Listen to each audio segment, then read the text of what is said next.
વિદ્યાર્થી મિત્રો, જે રેખાના ઢાળની આપણે વાત કરી કે રેખાનો ઢાળ શોધવાના અલગ અલગ ત્રણ મુદ્દા કીધા કે બે બિંદુ આપ્યા હોય તો ઢાળ, સમીકરણ આપ્યું હોય તો ઢાળ અને અક્ષ સાથે ખૂણો આપ્યો હોય તો ઢાળ. એટલે તમને એમ થાય કે સાહેબ ચલો અમને રેખાનો ઢાળ શોધતા તો આવડી ગયું, પણ ઢાળ શોધ્યા પછી એ ઢાળનો ઉપયોગ શું? તો મિત્રો એ રેખાના ઢાળના ઉપયોગોની અહીંયા હું ચર્ચા કરું છું અને એ રેખાના ઢાળના ઉપયોગોની આપણે એક એક સમજીને લખીએ. જો કે જો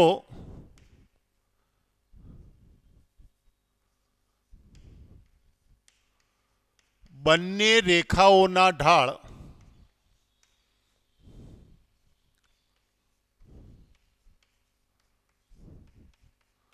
સમાન હોય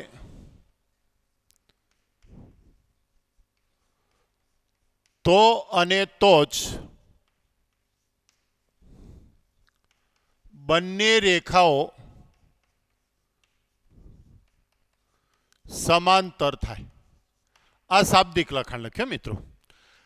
તમને પરીક્ષામાં એમ કે બે રેખાઓ સમાંતર છે કે કેમ ચકાસો, તો મિત્રો બે રેખાઓ સમાંતર બતાવી હોય, બે રેખાઓ પરસ્પર લંબ બતાવી હોય, બે રેખાઓ વચ્ચેના ખૂણાનું માપ શોધવું હોય, સમાંતર રેખાનો ઢાળ શોધવો હોય, લંબ રેખાનો ઢાળ શોધવો હોય, તો મિત્રો તમારે ઢાળની જરૂર પડે. તો બે રેખાઓ સમાંતર બતાવવાની હોય તો તમારે બંને રેખાના ઢાળ શોધવાના. જો બંને રેખાના ઢાળ સરખા હોય તો બે રેખાઓ કેવી થશે? પરસ્પર લંબ. એટલે જુઓ, આ મિત્રો શાબ્દિક છે. હવે એને સિમ્બોલિક પરિભાષામાં લખું કે જો રેખા L1 નો ઢાળ M1 અને રેખા L2 નો ઢાળ M2 હોય તો L1 સમાંતર L2. જો બે રેખાઓ સમાંતર હોય, આ સમાંતરનો સંકેત છે, બે રેખાઓ સમાંતર હોય તો મિત્રો બંને રેખાના ઢાળ કેવા લઈ લેવાના? સરખા, ટુ વે છે. જેમ પાયથાગોરસ ખરું કે નહીં, ખૂણો કાટખૂણો હોય તો બે પાસ પાસેની ક્રમિક બાજુઓના વર્ગોનો સરવાળો બરાબર કર્ણનો વર્ગ, અને બે ક્રમિક પાસ પાસેની બાજુઓના વર્ગોનો સરવાળો બરાબર કર્ણનો વર્ગ હોય તો ખૂણો કાટખૂણો થાય. ટુ વે, તો અને તો જ. તો L1 અને L2 સમાંતર આપેલી હોય તો ઢાળ કેવા લઈ લેવાના? સરખા.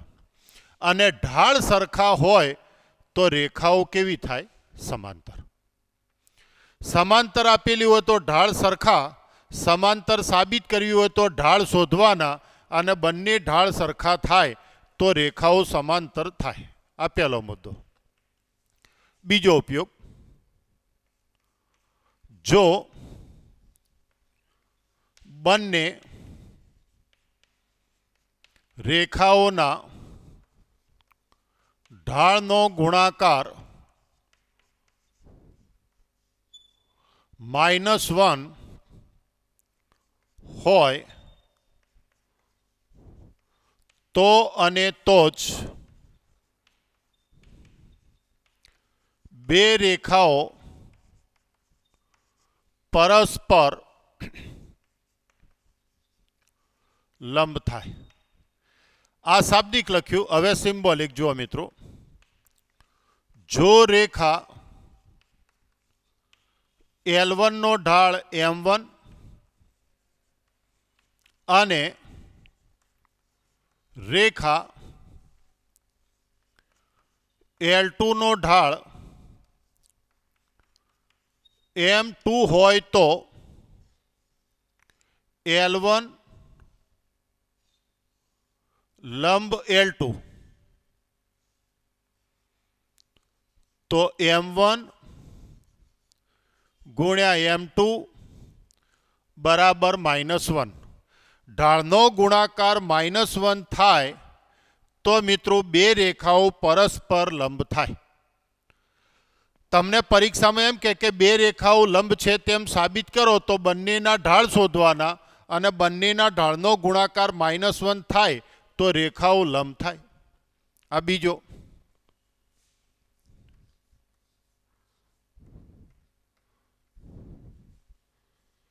બે રેખાઓ વચ્ચેના ખૂણાનું માપ શોધવા માટે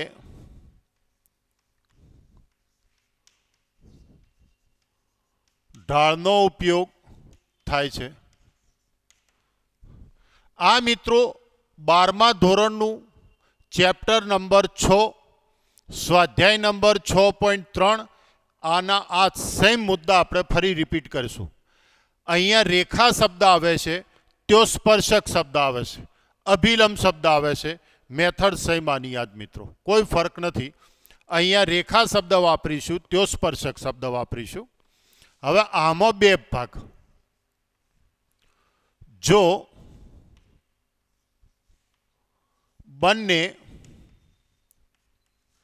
રેખાના ઢાળ મળતા હોય ત્યારે લખું છું. જો મિત્રો, રેખા L1 નો ઢાળ M1 અને રેખા L2 નો ઢાળ M2 હોય ત્યારે બે રેખાઓ વચ્ચેના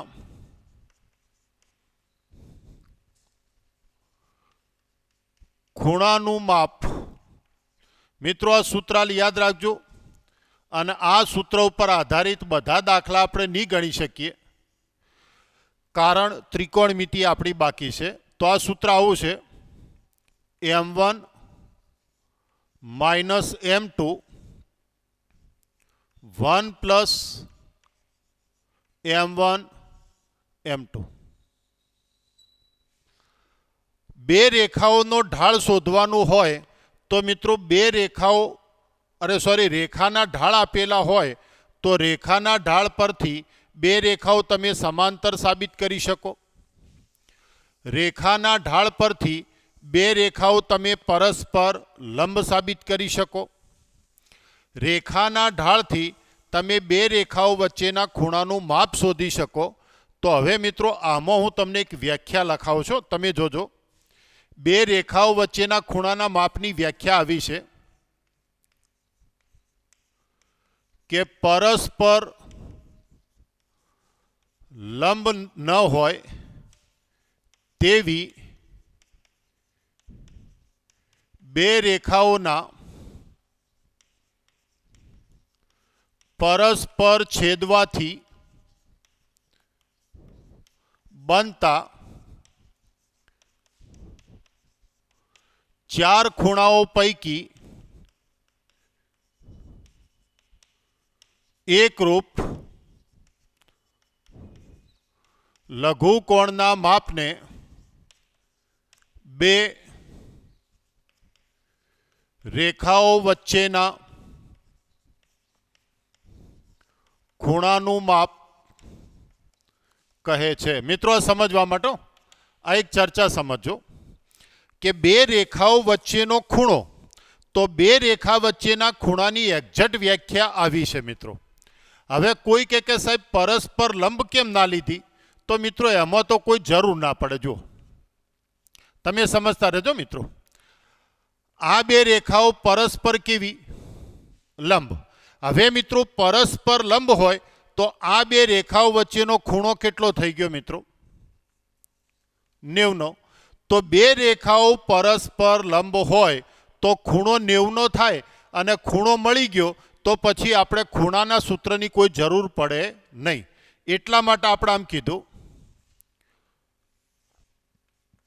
કે બે રેખાઓ પરસ્પર લંબ ના હોય. આ રીતે મિત્રો L1 L2 L1 L2 આ રીતે. તો આ બે રેખાઓ પરસ્પર લંબ નથી. તો મિત્રો જો ટોટલ 4 ખૂણા 1 2 3 4 1 2 3 4. હવે એકરૂપ ખૂણા એટલે સામસામેના ખૂણા. તો મિત્રો જુઓ લઘુકોણ એટલે 90 કરતો નાનો ખૂણો એટલે આ રહ્યો મિત્રો. અહીંયા લઘુકોણ એટલે આ રહ્યો. તો આ જે ખૂણો છે એને બે રેખાઓ વચ્ચેનો ખૂણો આલ્ફા કહેવાય. આ જે ખૂણો છે ને મિત્રો એ બે રેખાઓ વચ્ચેનો ખૂણો આલ્ફા થાય મિત્રો. ખૂબ ધ્યાનથી સમજજો. એટલે બે રેખા વચ્ચેનો ખૂણો શબ્દ આવે તમારા કાને અથડાય ત્યારે બે રેખા વચ્ચેનો ખૂણો એ હંમેશા શું હોય મિત્રો? લઘુકોણ હોય છે. આ ખાસ યાદ રાખજો. આપણે વ્યાખ્યાની કોઈ જરૂર નથી એટલે મેં લખાવતો નથી, પણ તમારા નોલેજ માટે કે બે રેખા વચ્ચેનો ખૂણો એ હંમેશા લઘુકોણ હોય છે. એટલે તમને પ્રશ્ન ના થાય કે ખૂણો ક્યોથી કયો લખ્યો. તો અહીંયા આપણે લખીએ. અહીંયા જગ્યા નથી એટલે અહીંયા લખું છું 0 આલ્ફા π/2 અથવા આમ જ લખો ને, કારણ કે લઘુકોણ એટલે આપણે કાટકોણ નથી લેતા એટલે લઘુકોણ છે એટલે આ રીતે લખો ને 0 થી π/2. બી જો એક રેખાનો ઢાળ મળે અને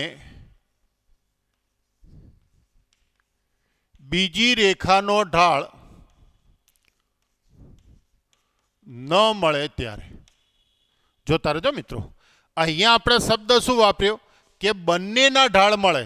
બંનેના ઢાળ મળે તો આ સૂત્ર વપરાય. અહીંયા આપણે શું લખીએ છીએ કે એક ઢાળ મળે ને એક ઢાળ ના મળે. તો આપણે લખીએ રેખા L1 નો ઢાળ m હોય અને રેખા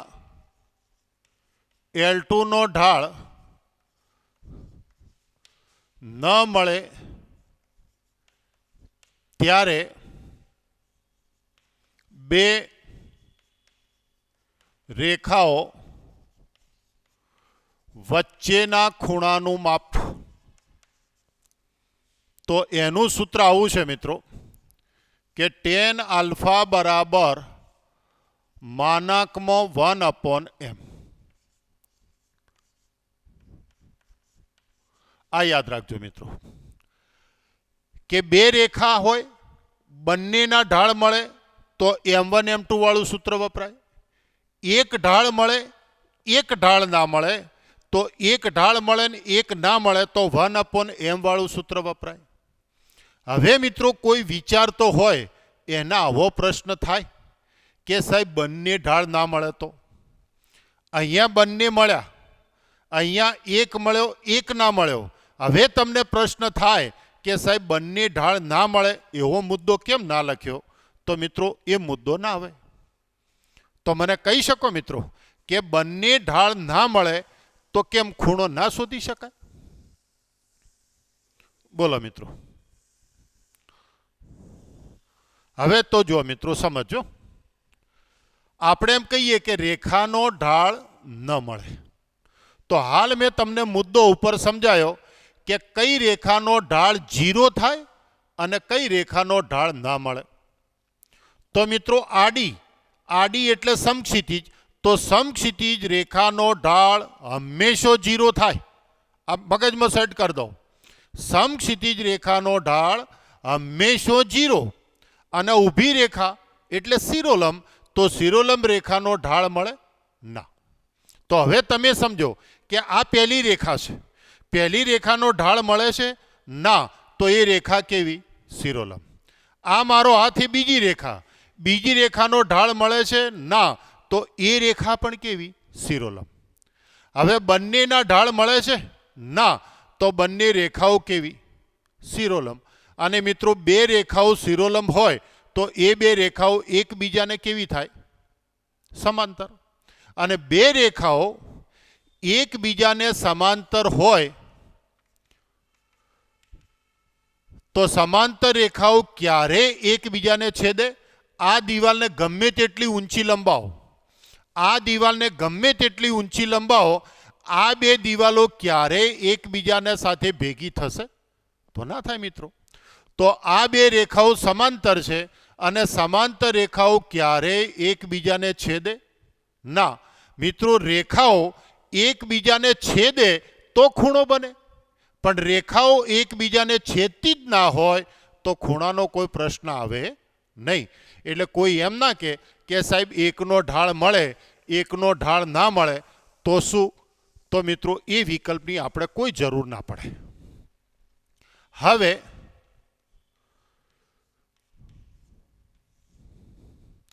બે સૂત્રો બનાવો કે સમાંતર રેખાનો ઢાળ અને લંબ રેખાનો ઢાળ. મિત્રો જે તૈયાર કરાવું છું બરાબર સમજીને તૈયાર કરતા રહેજો. અને આ તમને આવડી ગયું ને મિત્રો તો તમારું કામ પૂરું થઈ જશે. આ આપેલ રેખા,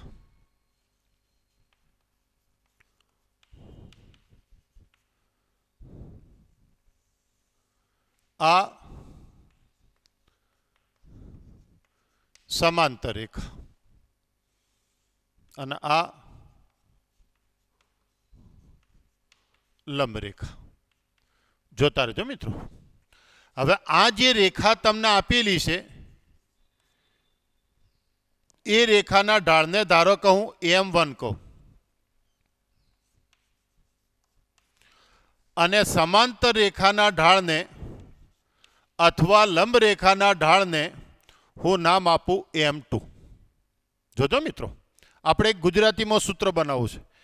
તો આપેલી રેખાના ઢાળને M1 કહો, આપણે નામ નથી આપવું, આપણે સૂત્ર બનાવવું છે.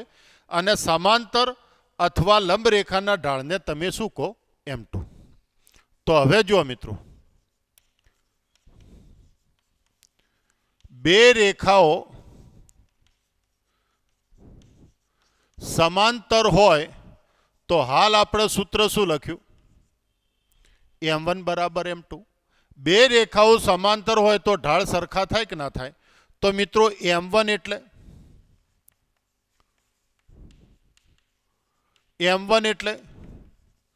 આપેલી રેખા અને M2 એટલે સમાંતર રેખા થાય કે ના થાય? તો આપણું સૂત્ર શું બન્યું કે સમાંતર રેખાનો ઢાળ બરાબર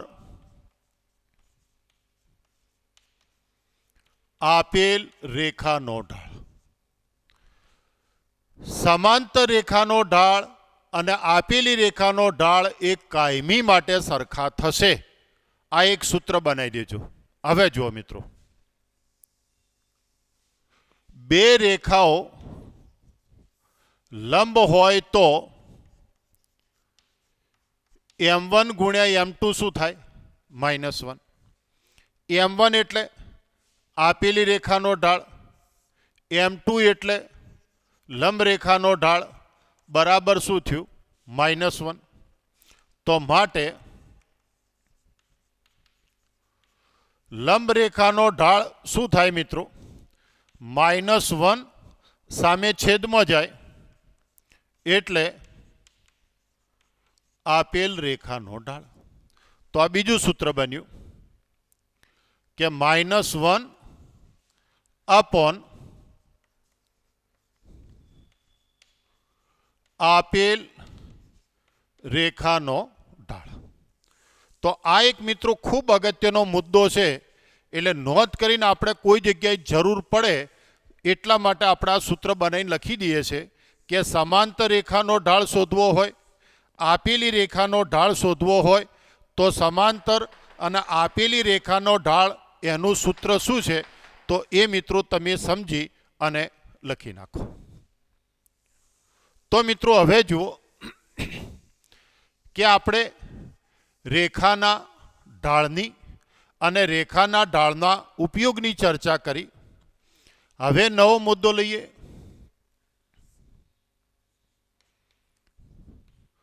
રેખાના અક્ષો પરના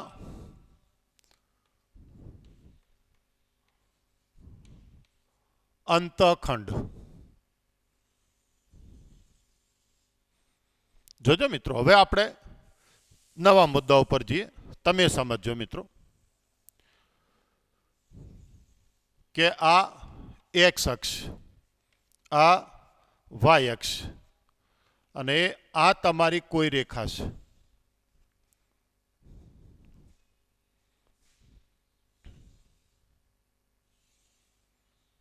એક્સ અક્ષ, વાય અક્ષ,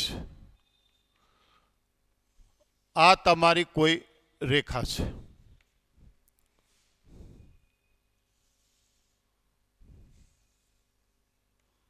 એક્સ અક્ષ, વાય અક્ષ અને આ આપણી કોઈ રેખા છે.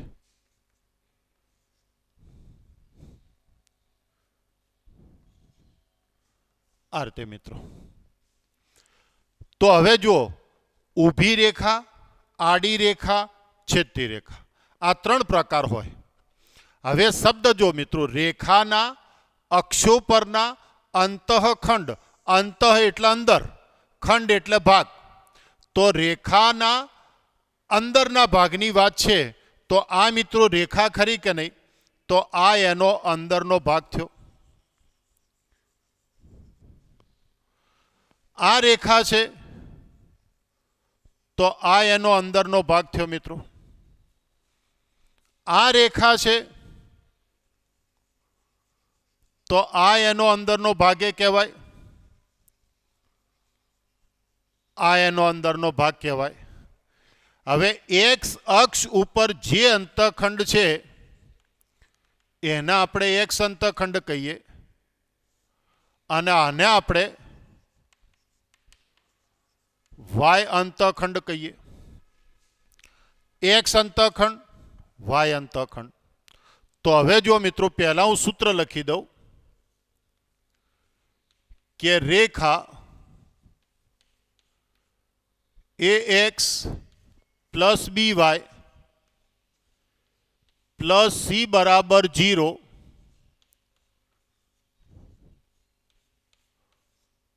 નો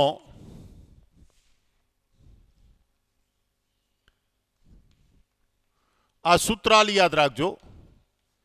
એક્સ અંતખંડ અને વાય અંતખંડ. તો સૂત્ર આવું છે મિત્રો કે અચળ પદ એક્સ અંતખંડ હોય તો એક્સ નો સહગુણક, વાય અંતખંડ હોય તો વાય નો સહગુણક.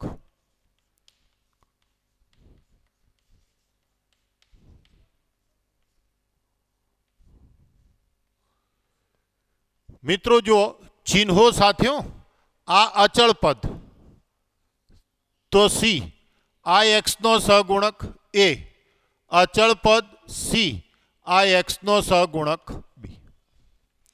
તો આપણે અંતખંડમાં તો માત્ર અને માત્ર આ એક જ સૂત્ર યાદ રાખવાનું છે. આપણી પાસે બીજું કોઈ સૂત્ર છે નહીં. પણ મિત્રો સમજો, હવે મારે જે સમજાવવું છે તમે જુઓ કે આ કેવી રેખા?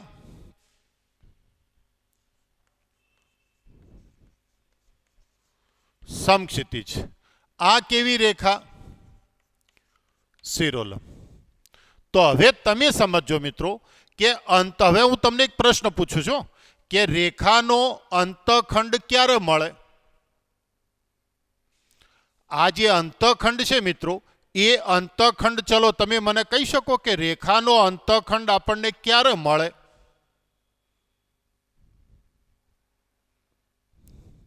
જોજો, ફરી એકવાર જુઓ. આ અંતખંડ કયો? એક્સ. આ અંતખંડ કયો? વાય. મિત્રો અહીંયા વાય અંતખંડ મળ્યો તો એક્સ અંતખંડ કેટલો? એક્સ અંતખંડ મળ્યો તો વાય અંતખંડ કેટલો? અહીંયા બંને મળ્યા, બરાબર? તે બંને મળ્યા. તો મારે કહેવું એમ છે મિત્રો કે આ એક્સ અંતખંડ કહેવાય, આ વાય અંતખંડ કહેવાય. તો અંતખંડ મળે તો ક્યારે મળે? મિત્રો રેખા અક્ષને છેદે તો જ અંતખંડ મળે. જો આ રેખા છે એ એક્સને છેદે છે માટે એક્સ અંતખંડ મળે, વાયને છેદે છે માટે વાય અંતખંડ મળે. પણ તમારી શિરોલંબ રેખા કોને છેદે છે? એક્સને, એટલે એક્સ અંતખંડ મળ્યો. પણ તમારી શિરોલંબ રેખા વાય અક્ષને કેવી છે? સમાંતર, એટલે વાય અક્ષને છેદે ના, તો વાય અંતખંડ મળે ના. તો આ તો એક આપણી સમજ માટે કે શિરોલંબ રેખામાં એક્સ અંતખંડ જ મળે, વાય અંતખંડ ક્યારેય મળે નહીં. એ પ્રમાણે સમક્ષિતિજ રેખામાં વાય અંતખંડ મળે, એક્સ અંતખંડ ક્યારેય મળે તો ના. તો મિત્રો અંતખંડની અંદર હું લખાણ લખું તો એના પહેલાં તમે આ સૂત્ર અને એની નીચે આ આકૃતિ એ સમજીને તમે દોરી કાઢો.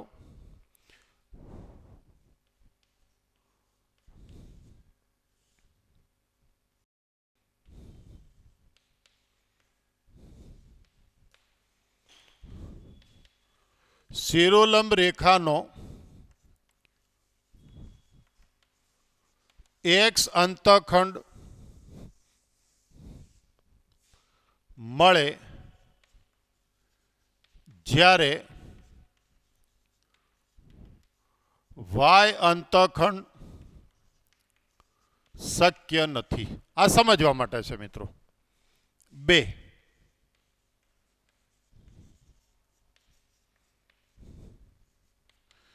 સમક્ષિતિજ રેખાનો વાય અંતખંડ મળે જ્યારે એક્સ અંતખંડ શક્ય નથી. શક્ય નથી એટલે ના મળે એમ. 3, રેખા ઉગમ બિંદુમાંથી પસાર થાય તો એક્સ અંતખંડ અને વાય અંતખંડ શૂન્ય થાય. મિત્રો સમજવા માટે જુઓ.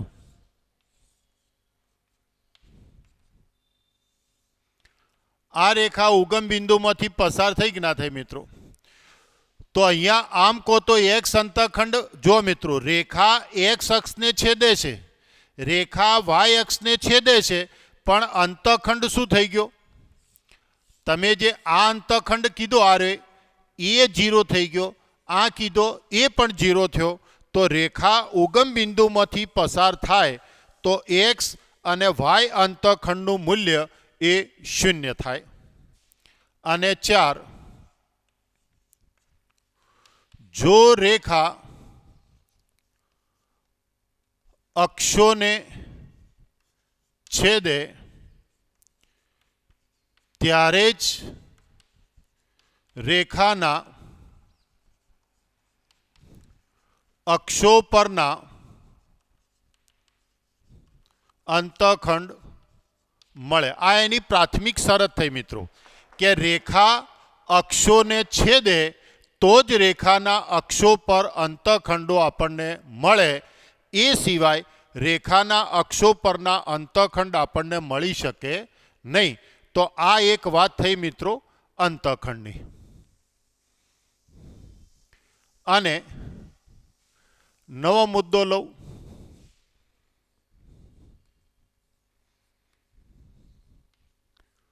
લંબ અંતર. તો એમાં બે મુદ્દા છે કે બિંદુ એ x1 y1 નું રેખા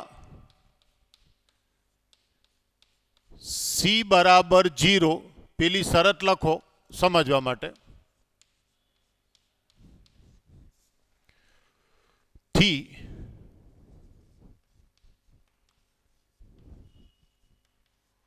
લંબ અંતર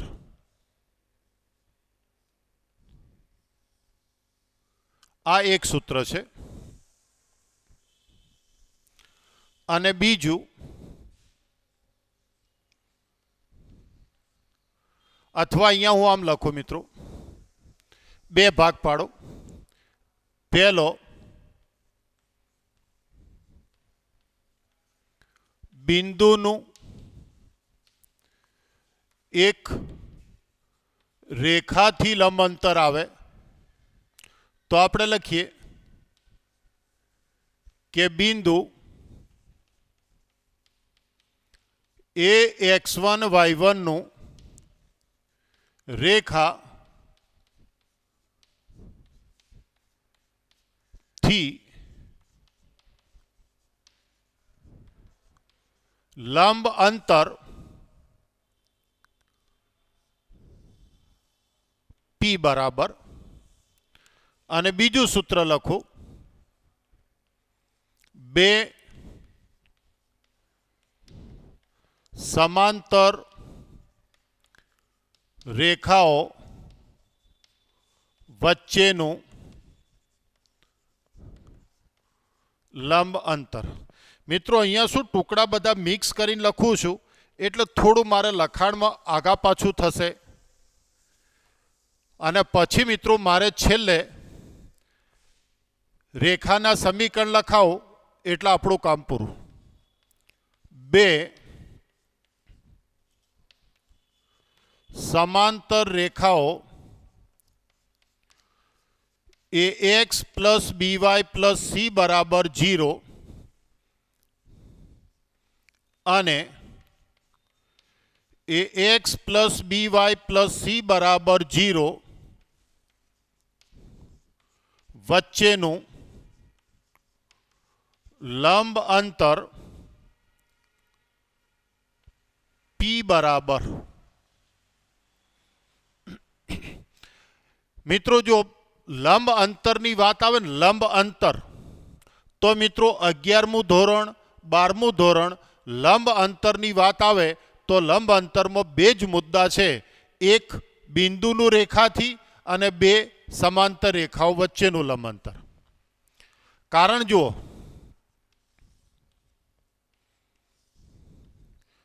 તો આ તમારું લંબ અંતર થયું અને લંબ અંતર એ ટૂંકામાં ટૂંકું અંતર હોય મિત્રો. તમે જનરલી આપણે જુઓ તો પાલનપુરથી આપણે અમદાવાદ જતા હોઈએ તો વચ્ચે જે કિલોમીટર મારેલા છે એ કિલોમીટરનું જે માપ છે એ કયું હોય તો પાલનપુરનું પ્લેસ અને અમદાવાદનું જે પ્લેસ હોય એનું ટૂંકામાં ટૂંકું અંતર એ બોર્ડ ઉપર લખેલું હોય. એટલે ટૂંકામાં ટૂંકું અંતર એ લંબ અંતર છે. તમે આ દિવાલ જુઓ મિત્રો, આ દિવાલ અને આ દિવાલ, તો આ દિવાલથી આમ જાઓ તો એ અંતર અને આમ જાઓ તો આ અંતર, તો આ અંતર ટૂંકું હોય. એટલે લંબ અંતર એ ટૂંકામાં ટૂંકું અંતર હોય. તો લંબ અંતર માટેની શરતો આવી છે કે એક બિંદુ હોય, એક બિંદુ હોય અને એક રેખા હોય તો આ તમને લંબ અંતર મળે આર્યું. અને કાં તો બે સમાંતર રેખા હોય તો લંબ અંતર મળે. ઘણી વખત શું થાય મિત્રો, આ શબ્દ ના આપે અને ખાલી શું કે સમાન બે રેખા, તો એ બે રેખા સમાંતર હોય જ. તો મિત્રો સમજો, હવે આની અંદર આપણે ક્લેરિટી કરશું, પછી સમજાવું છું, તમે ધ્યાન રાખજો. હવે મિત્રો સૂત્ર તમે ડાયરેક્ટ યાદ રાખો, એની જાજી ચર્ચામાં જતો નથી.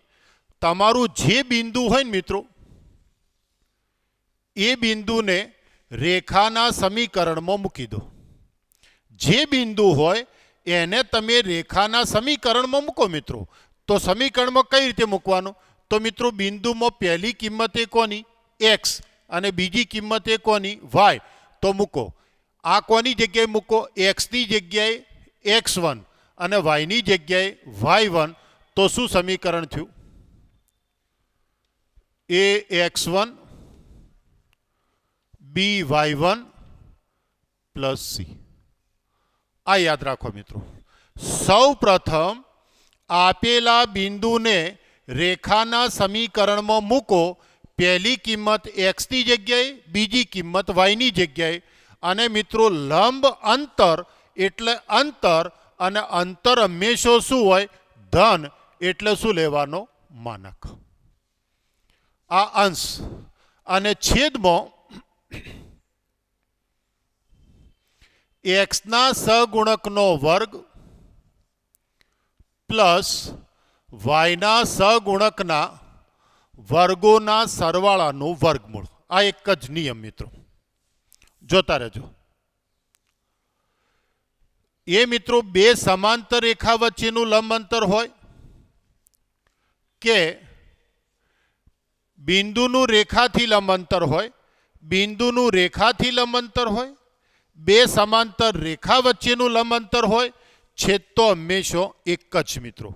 છેદ બદલવાનો નહીં. અને છેદમાં શું લખવાનું? છેદમાં શું લખવાનું મિત્રો?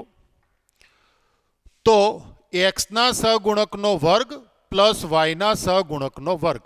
હવે તમે જોજો મિત્રો.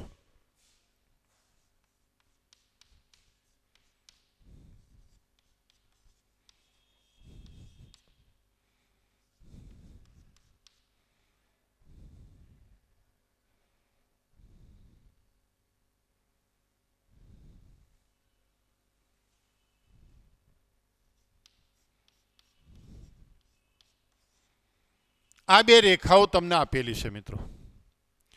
સમજવાનો પૂરો પ્રયત્ન કરજો મિત્રો. આ બે રેખાઓ તમને આપેલી છે. આ બે રેખાઓ ધ્યાન રાખજો મિત્રો. ચલો તમે ઢાળ શોધો મિત્રો. તો હાલ તમને થોડો પ્રશ્ન રહેશે, પણ જો મિત્રો ઢાળનું સૂત્ર શું લખ્યું? માઇનસ એક્સનો સહગુણક અપોન વાયનો સહગુણક. એટલે આનો ઢાળ કેટલો આવ્યો? -2. ચલો મિત્રો આનો ઢાળ શોધો. માઇનસ એક્સનો સહગુણક અપોન વાયનો સહગુણક. એટલે આનો ઢાળ કેટલો આવ્યો? -2. તો આ રેખાનો અને આ રેખાના ઢાળ કેવા થયા મિત્રો? સરખા. અને ઢાળ સરખા છે તો આ બે રેખાઓ કેવી થઈ? સમાંતર થઈ ગઈ મિત્રો. હવે બે સમાંતર રેખાઓ હોય તો આ સૂત્ર વપરાય. પણ આ સૂત્રમાં આપણે છેદમાં શું કીધું? કે એક્સ અને વાયના સહગુણકનો વર્ગ લખો.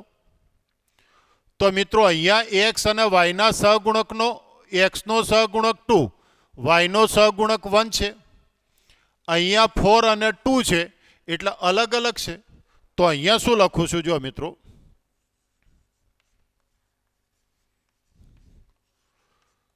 આ સૂત્ર વાપરતી વખતે સૌ પ્રથમ એક્સ અને વાયના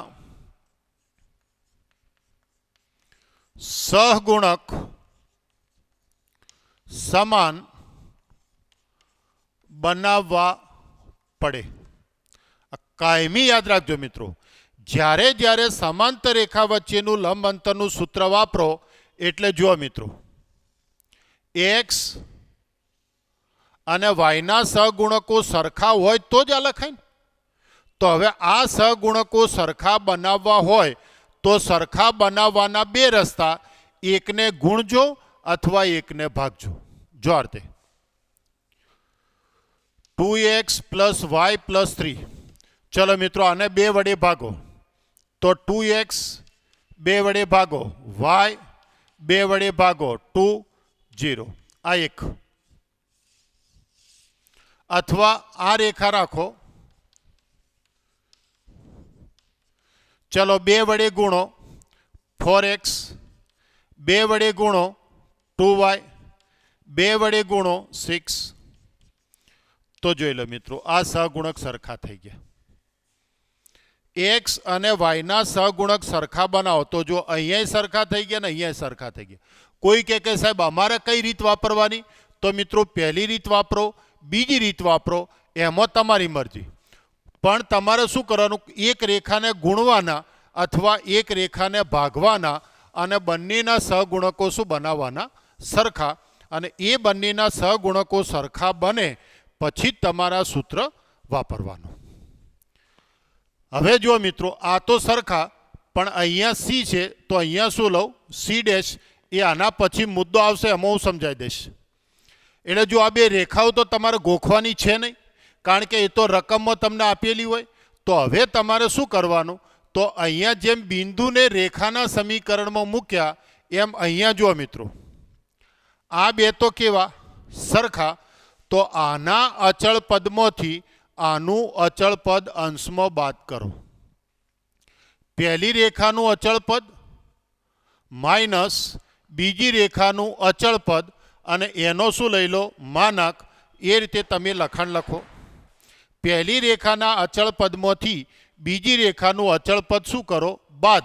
એનો માનક કયો લખો? અંશમાં. તો આ થયા મિત્રો બિંદુનું રેખાથી લંબ અંતર, બે સમાંતર રેખા વચ્ચેના લંબ અંતરનું સૂત્ર. તો સમજીને આપણે લખી નાખીએ.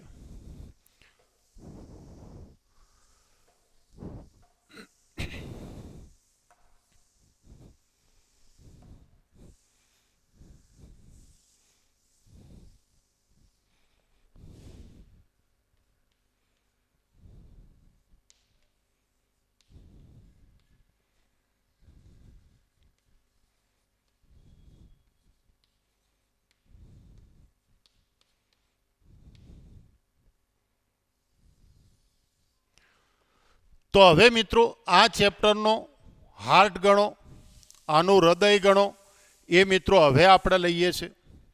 એટલે આપણે ઢાળની ચર્ચા કરી, અંતઃખંડોની ચર્ચા કરી, પછી હાલ છેલ્લે લંબ અંતરની ચર્ચા કરી. હવે મિત્રો રેખાના અલગ અલગ સ્વરૂપોની વાત છે. તો આપણે લખીએ છીએ એક, જે રેખાનું સમીકરણ શોધવાનું હોય તે રેખા પર બે બિંદુઓના યામ આપેલ હોય ત્યારે રેખાનું સમીકરણ. તો એ x1 y1 અને બી x2 y2 માંથી પસાર થતી રેખાનું